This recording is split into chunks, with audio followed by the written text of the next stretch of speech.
እግዚአብሔር በማንነቱ የሚለወጥ የሚቀየር አምላክ አይደለም። የተለወጠው ህዝቡ እንጂ የተለወጠው የኪዳኑ መንገድ እንጂ እግዚአብሔር አይደለም። በህይወታችን ላይ እግዚአብሔር አንደኛ ህይወታችንን የገዛው በምን እንደሆነ እንመልከት። የኛ የህይወት ዋጋ የያዝነው ነገር ሳይሆን እቺ ላንብብላችሁ። ዮሐንስ ራእይ ምዕራፍ 5 ቁጥር 9 በጣም ደስ የሚል በጣም ደስ ይላል። ስሙ። መጽሐፉ ልትወስድ ማህተቦችንም ልትፈታ ይገባሃል፣ ምክንያቱም ምን ብለሃል ይላል? ታርደሃልና። ዋው! ሞተሃልና አይደለም የሚለው ምን ይላል? ታርደሃል። ዝም ብላችሁ ኢማጂን አድርጉ። መስቀል ላይ ኢየሱስ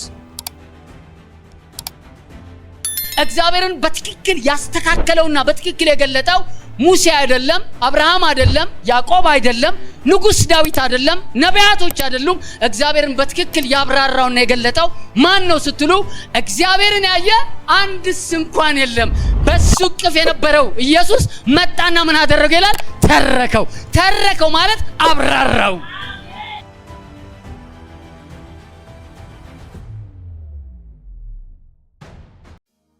እቺ በጣም ወሳኝ ናት። በክርስቶስ ኢየሱስ ደም ካገኘነው ነገር አንዱ ምንድነው ስትሉ የህይወት ጥበቃ ነው። ሴኩርድ መሆን፣ ሴኩሪቲ፣ ጥበቃ፣ ፕሮቴክሽን። ይሄ ቀላል እንዳይመስላችሁ። ፕሮቴክሽን፣ ይሄ ቀላል እንዳይመስላችሁ። ፕሮቴክሽን፣ ሴኩሪቲ። እግዚአብሔር ሴኩር በደሙ አድርጎናል። ጦስ አትጥሩ። ጦስ አትጥሩ ምንድነው እሱ? ሳልደፋ አልቀርም አትበሉ። እንዲህ ከመሬት አንዳንድ ሰው ዳቢሎስ እንደዚህ ነው የሚያሳስብ። አሁን ዳቢሎስ ምን ያደርጋል? ሴኩሪቲ፣ እግዚአብሔር የሱ ጥበቃና ጠባቂነት ምን እንደሆነ እንዳታውቅ አድርጎ ከመሬት ሚስኮል ታደርጋለህ። አንዳንዴ ይሄ ቢዝነስ ቢሄድስ፣ አሁን ያስኳት ገንዘብ ብታልቅስ ከዛስ ትላለህ፣ ከዚህ መስሪያ ቤት ብባረርስ ትላለህ። ሴኩሪቲ። አሁን ገንዘብን መኖሪያ ታደርገዋለህ። የህይወታችን ዋጋ ደሙ ነው ካልክ ለምን ከደሙ በላይ ገንዘብን ታደርጋለህ?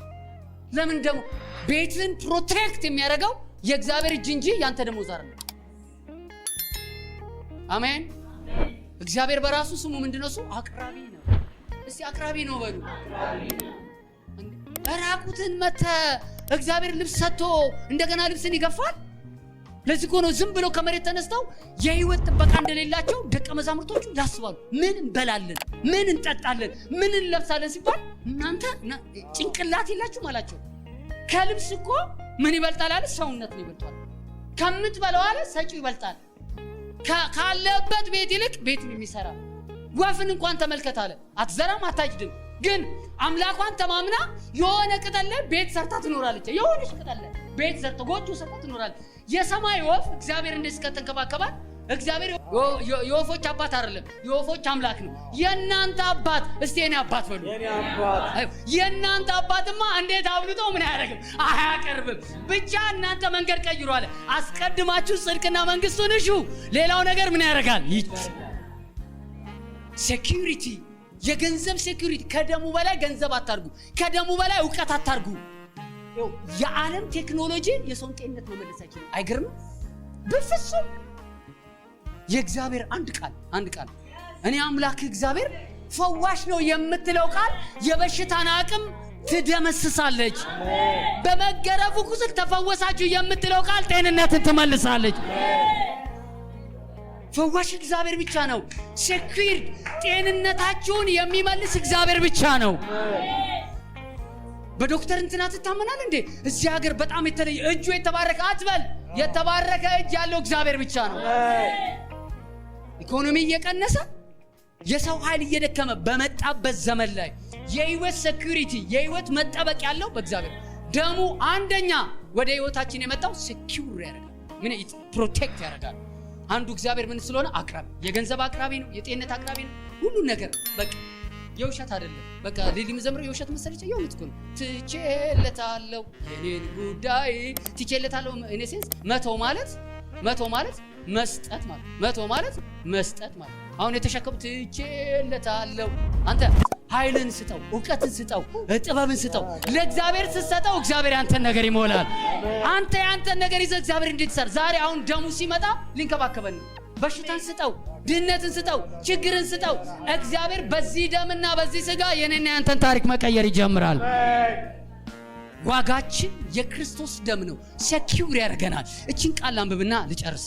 ሴኪዩር በቃ ተመቻቹ። በቃ በእግዚአብሔር ነገር ላይ ተመቻቹ። አቅራቢ እግዚአብሔር ነው። ፈዋሽ እግዚአብሔር ነው። አዳኝ እግዚአብሔር ነው። ቪዛ የሚሰጥ እግዚአብሔር ነው። ስራ የሚባርክ እግዚአብሔር ነው። ልጆች የሚያሳድግ እግዚአብሔር ነው። ትምህርት የሚያሳልፍ እግዚአብሔር ነው። ጥበብ የሚሰጥ እግዚአብሔር ነው። ጀምረን የሚያስጨርሰን እግዚአብሔር ነው። እግዚአብሔር አምላክ ዋጋችን ነው። የሱን ዋጋ የሚተካ በዚህ ምድር ላይ ምንም የለም። ምንም የለም። የእውነት ፈልጋ አታገኝም። በጤንነት ዙሪያ አታገኝም። በገንዘብ ዙሪያ አታገኝም። ዓለም ያለን ነገር ስትወስድብህ እግዚአብሔር የሌለህን ነገር ይሰጣል። መንገድ ቀይረሃል። ስለዚህ መንገድ ቀይረህ ማልቀስ አትችልም፣ መሳቅ እንጂ። መታመም አትችልም፣ መፈወስ እንጂ። ማጣት አትችልም፣ አቅራቢው ስላለልህ። ኢየሱስ ጌታ ነው። መዝሙር 91 ላንብብላችሁ። በጣም ደስ የሚል ሴኩሪቲ በቃ ይሄን ካነበብክ ሴኩሪቲ we are secure።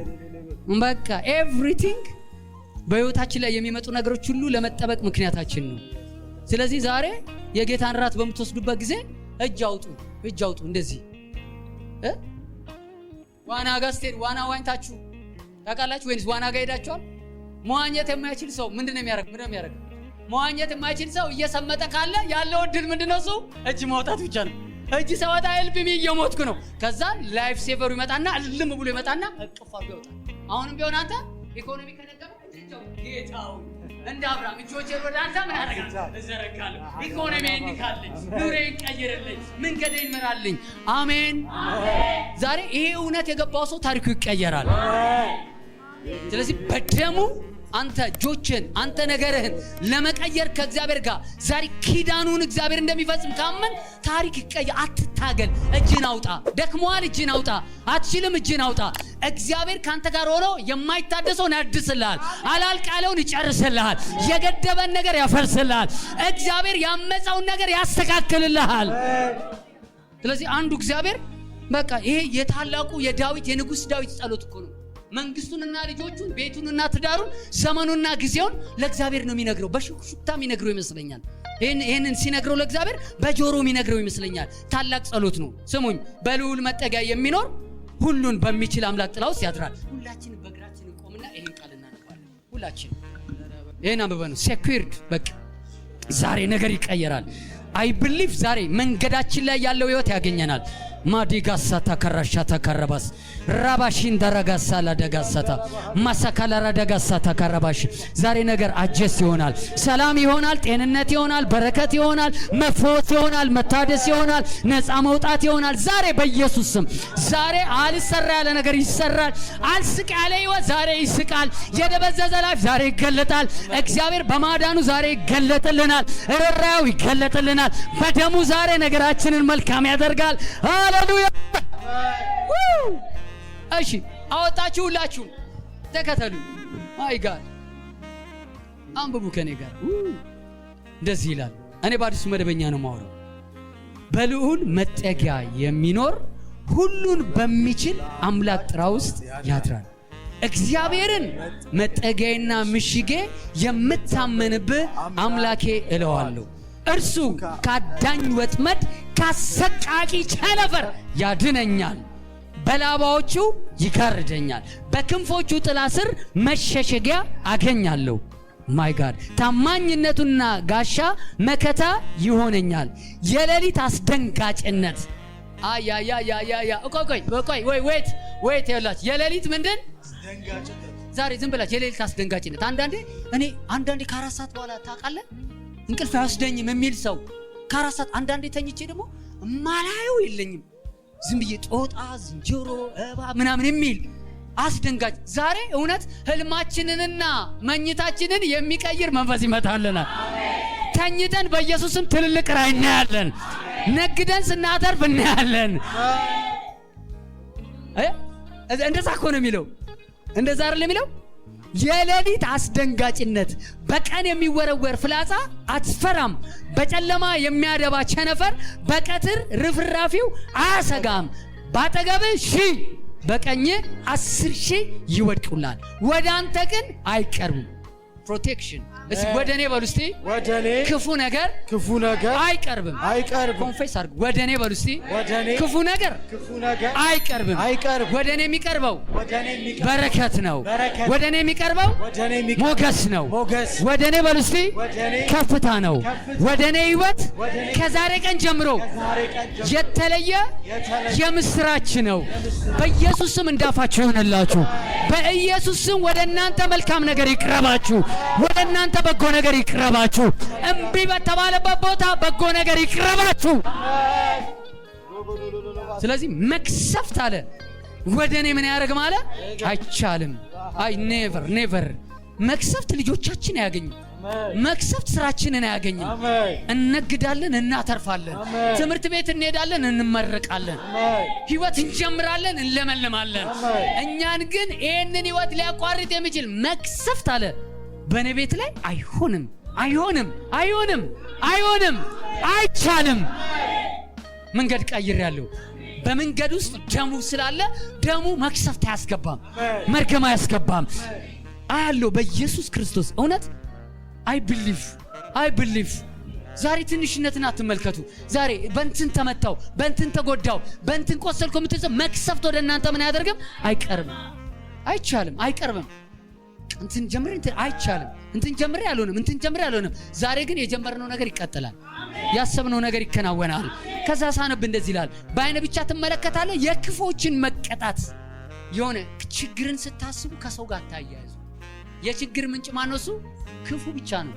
በሰዎች ውስጥ ሰይጣን ሊሰራ ይችላል እንጂ ሰዎችን አትጡ።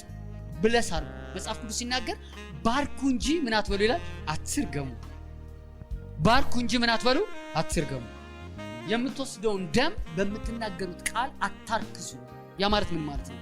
ጌታ ሆይ በቃ ያሳየኛል፣ ታያለች፣ ትመለከታል፣ ይደፋዋል፣ ይነቅለዋል አትበሉ።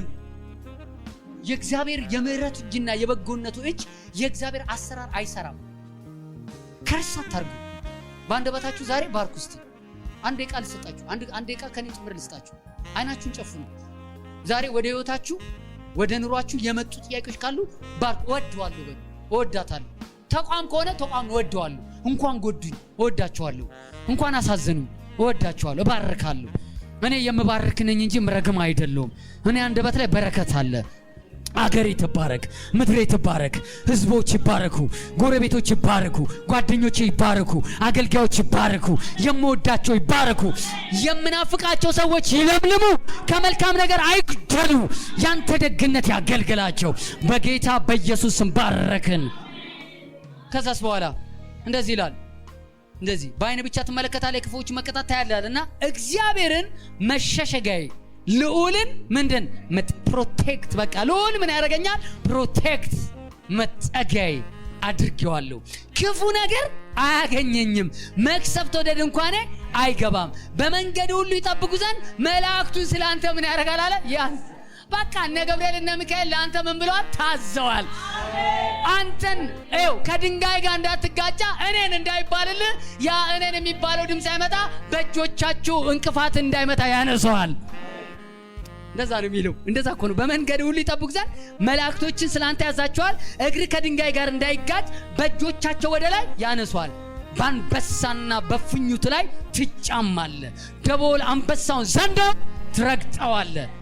ወዶኛልና ታደገዋለሁ፣ ስሜን አውቋልና እከልለዋለሁ፣ ይጠራኛል እመልስለታለሁ። በመከራው ጊዜ ከእርሱ ጋር እሆናለሁ፣ አድነዋለሁ፣ አከብረዋለሁ።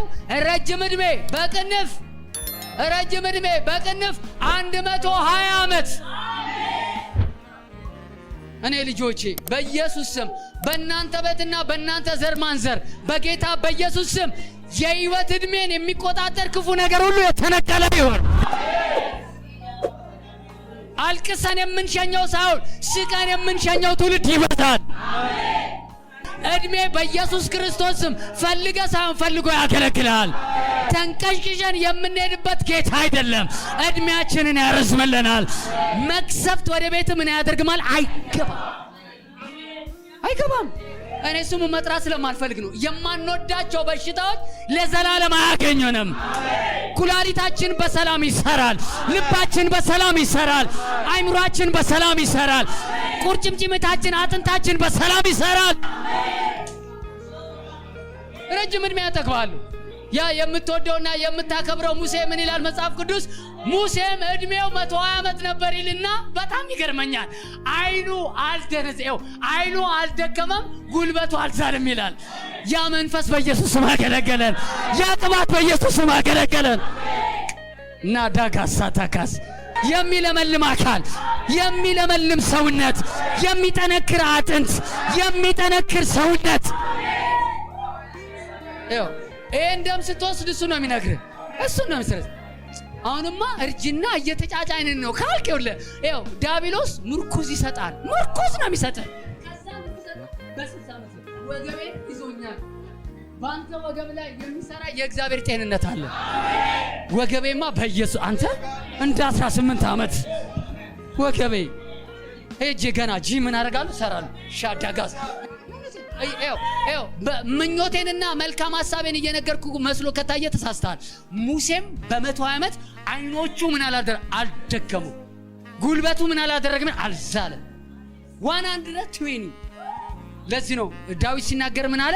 እጠራዋለሁ ይመልስልኛል፣ መከራ ካለብኝ አለ እሱ ከኔ ጋር ይሆናል፣ ያድነኛል፣ ያከብረኛል።